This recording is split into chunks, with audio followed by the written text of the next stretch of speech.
और साथियों, गणतंत्र दिवस की आप सभी को बहुत बहुत शुभकामनाएं। आज मेरे इस हंसी खुशी के अड्डे चैनल पर मैं आपको बताऊंगा देश किस तरह आगे बढ़ सकता है, किन दिशाओं में विशेष करके देश को काम करने की जरूरत है ताकि देश आगे आ सके। मित्रों और साथियों, स्कूलों में हम पहले पढ़ते हैं, फिर परीक्षा देते हैं। हमारे दैनिक जीवन में पहले परीक्षाएं या पहले चुनौतियां आती हैं, फिर उसका हमें समाधान खोजना पड़ता है। इस हंसी खुशी के अड्डे चैनल पर मैं उन्हीं बातों को आपको पहले से बताने की कोशिश करता हूं। अगर ये बातें आप पहले से ही सीख जाते हैं तो आपको ज्यादा परेशान नहीं होना पड़ता और आप आसानी से अपने लक्ष्य पर काम करते हुए आगे बढ़ जाते हैं। मित्रों और साथियों, अगर आपको पढ़ना पसंद है तो मैं www.खुशियां पर कंटेंट राइटिंग भी करता हूं, वहां जाकर आप पढ़ भी सकते हैं। मित्रों और साथियों, यह देश हमारा है और इस देश को बढ़ाने की जिम्मेवारी भी हमारे ऊपर है। इस गणतंत्र दिवस पर हमें झंडे फहराने के साथ साथ अपनी जिम्मेवारियों के प्रति भी अपने आने वाली पीढ़ियों, काम करने वाले लोगों को जागरूक करने की जरूरत है। आइए शुरुआत करते हैं। पहली चीज है एजुकेशन सिस्टम। जिस तरह हम अपने रक्षा के लिए एक बजट बनाते हैं, देश की सुरक्षा के लिए हम तरह तरह के हथियार खरीदते हैं, उस तरह हमें वर्तमान में एजुकेशन सिस्टम, अपनी शिक्षा प्रणाली पर काम करने की प्राथमिक रूप से जरूरत है। क्योंकि जिस देश में लोग शिक्षित होते हैं, वास्तव में उसी देश के लोग बड़ी उपलब्धियों को प्राप्त कर पाते हैं, बड़ी उन्नति कर पाते हैं। और ऐसा हम विकसित देश जैसे अमेरिका, इजराइल, जापान, रशिया, इन सब देशों को देखकर सीख सकते हैं। यहाँ लोग एजुकेशन पर बहुत ध्यान देते हैं। ये अपने खाली समय में हर समय कुछ न कुछ पढ़ना, हर समय कुछ न कुछ सुनना, ये करके यहाँ की युवा पीढ़ी अपना समय लगाती है और ये पढ़ाई पर विशेष ध्यान देते हैं। इन देशों में सुरक्षा के बजट के साथ साथ इनका शिक्षा का बजट भी उतना ही बड़ा होता है। जैसे कि प्राचीन काल में हमारे देश में गुरुकुल की शिक्षा परंपरा रही है, उस शिक्षा प्रणाली को हमारे यहाँ लाना होगा। आजकल की शिक्षा प्रणाली में बच्चे जैसे पैसा कमाने के लिए सिर्फ सर्विस करने तक ही सिमट कर रह जाते हैं, उससे आगे बढ़कर हमें उन्हें सिखाना होगा, बताना होगा। इसके बाद दूसरी चीज आती है आत्मनिर्भर बनना। जो देश आत्मनिर्भर रहते हैं वो निश्चित रूप से निरंतर आगे बढ़ते हैं और आत्मनिर्भर बनने के लिए हमें हर अपनी स्वदेशी चीज का प्रयोग करना होगा। इसके लिए हमें हर चीज को अपने देश में बनाना भी होगा। इसका उदाहरण हम चाइना से ले सकते हैं, चाइना से सीख सकते हैं। चाइना में हर छोटी से छोटी और बड़ी से बड़ी चीज अपने देश में ही निर्माण की जाती है और अपने देश का प्रोडक्ट ही वहाँ उपयोग किया जाता है।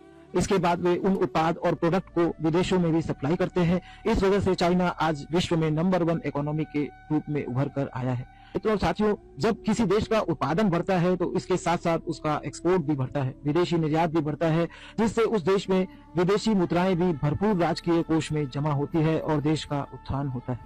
इसके बाद तीसरी बात आती है कि देश में स्किल डेवलपमेंट के कार्यक्रम युद्ध स्तर पर चलाए जाएं। स्किल डेवलपमेंट से मेरा लक्ष्य है कि बच्चे कलाएं सीखें। आज भी हमारे देश में गरीब घर के माता पिता अपने बच्चों को उच्च स्तरीय शिक्षा नहीं दिला पाते, जिसकी वजह से वो अपने रोजगार की व्यवस्था भी कर नहीं पाते।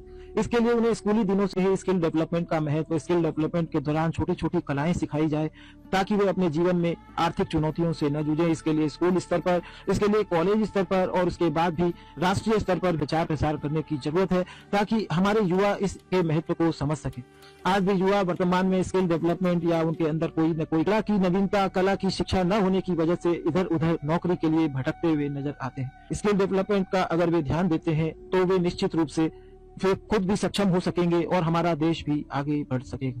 इसके बाद है देश में स्वास्थ्य और सफाई। हमारे देश में अधिकतम पैसा वर्तमान दिनों में ऐसा भी देख रहे हैं कि हमारी दवाइयों और रोगों में खर्च हो जाता है। इससे हमें बचना है तो हमें सफाई की ओर ध्यान देना होगा।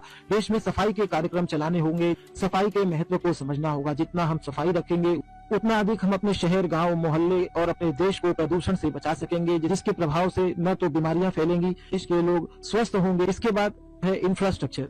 देश के विकास के लिए हमें इंफ्रास्ट्रक्चर पर इन्वेस्टमेंट करने की भी बहुत जरूरत है, इस ओर बहुत ध्यान देने की जरूरत है, जिसके तहत हमें अपने रोड और पोर्ट को विकसित करना जरूरी है। हमें डिजिटल कनेक्टिविटी में भी मास्टरी करना होगा और अधिक काम करना होगा ताकि हम देश विदेश और गाँव से आसानी से कनेक्ट हो सके। इसके लिए जैसा कि 5G, 4G इंटरनेट सुविधाएं आ रही हैं, इस पर और अधिक ध्यान देकर इस पर काम करना होगा। इसके बाद देश को आगे बढ़ाने के लिए हमें नारी सशक्तिकरण, महिला सशक्तिकरण के कार्यक्रम पर भी विशेष ध्यान देना होगा। महिलाओं को पुरुषों के बराबर हर चीज सिखानी होगी। महिलाओं के स्वयं के निर्णय लेने की शक्ति, उनके अधिकार की शक्ति उन्हें बताकर उन्हें जागरूक करना होगा। उनको रोजगार के क्षेत्र में आगे लाना होगा, उन्हें शिक्षा के क्षेत्र में महत्व देकर और आगे लाना होगा ताकि वे पुरुषों की तरह ही आर्थिक तरक्की में देश के योगदान के लिए बराबर सहयोग दे सके। उन्हें भी सामाजिक स्वतंत्रता मिले, उन्हें भी अच्छा जीवन जीने का मौका मिले। इससे हमारी महिलाएं भी विकसित होंगी और हमारा देश भी विकसित होगा। महिला सशक्तिकरण के महत्व को हमें इजराइल से सीखना चाहिए।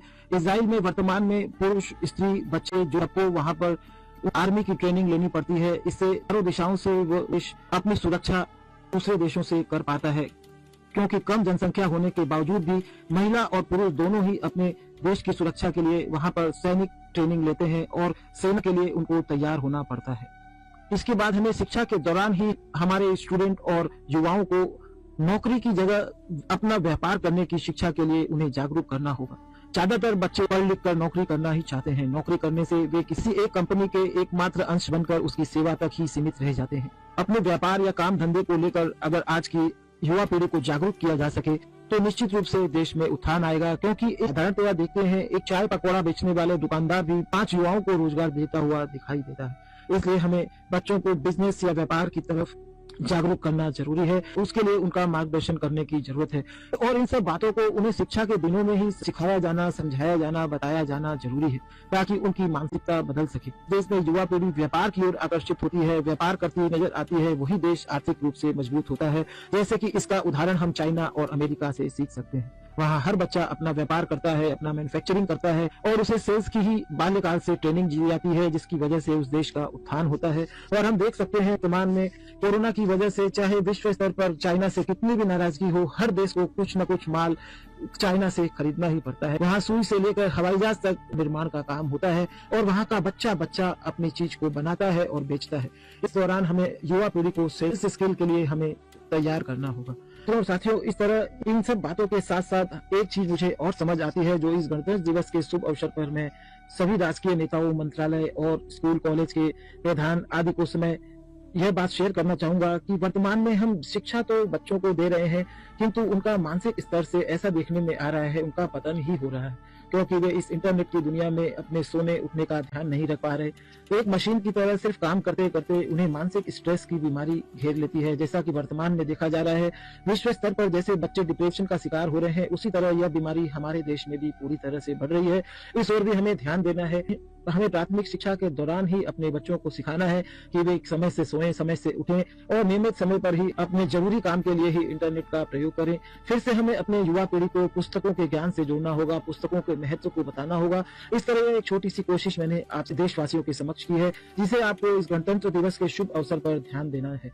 इसके साथ साथ हमें पर्यावरण की ओर भी ध्यान देना जरूरी है, जिसके तहत हर मनुष्य एक एक पेड़ जरूर लगाए, क्योंकि ऐसा देखने में आता है भूटान जो हमारा पड़ोसी देश है और हैप्पीनेस के क्षेत्र में लगभग सारे विश्व में प्रथम श्रेणी में आता है। वहाँ की पर्यावरण व्यवस्था बहुत तगड़ी है, बहुत अच्छी है और इसका मुख्य कारण यही है कि वहाँ के लोग पेड़ पौधों वनस्पतियों को बहुत ध्यान देते हैं। हर प्राणी अपनी जिम्मेवारी समझकर एक या 2 पेड़ जरूर लगाते हैं। इस तरह की कोशिशें यदि हमारे देश में होती है तो हमारा देश खुशहाल भी बनेगा और 2045 आते आते जब हम विकसित राष्ट्र की ओर आगे बढ़ेंगे तो हमारा देश एक खुशहाल राष्ट्र के रूप में भी विश्व स्तर पर उभर कर आगे आए। इसके बाद कुल मिलाकर वीडियो को ज्यादा लंबा न करते हुए मैं देश के उत्थान के लिए युवा पीढ़ी को अपने देश के प्रति जिम्मेदारी समझने की जरूरत है। यूँ तो हमारे देश में गणतंत्र दिवस के शुभ अवसर पर सभी राजनेता झंडा तोलन करते हैं, थोड़ा थोड़ा भाषण भी देते हैं, कुछ हमें मार्गदर्शन भी जिससे मिलता है, किंतु उन बातों को हम साधारणतः जीवन में धारण नहीं कर पाते। यहाँ पर मैं इस वीडियो में आपको उन बातों को बता रहा हूँ जो हमें सारे जीवन लागू करने की जरूरत है, सारे जीवन उन बातों पर ध्यान रखने की जरूरत है, तभी हम आने वाली पीढ़ी को कुछ देकर जा सकेंगे। धन्यवाद, थैंक यू।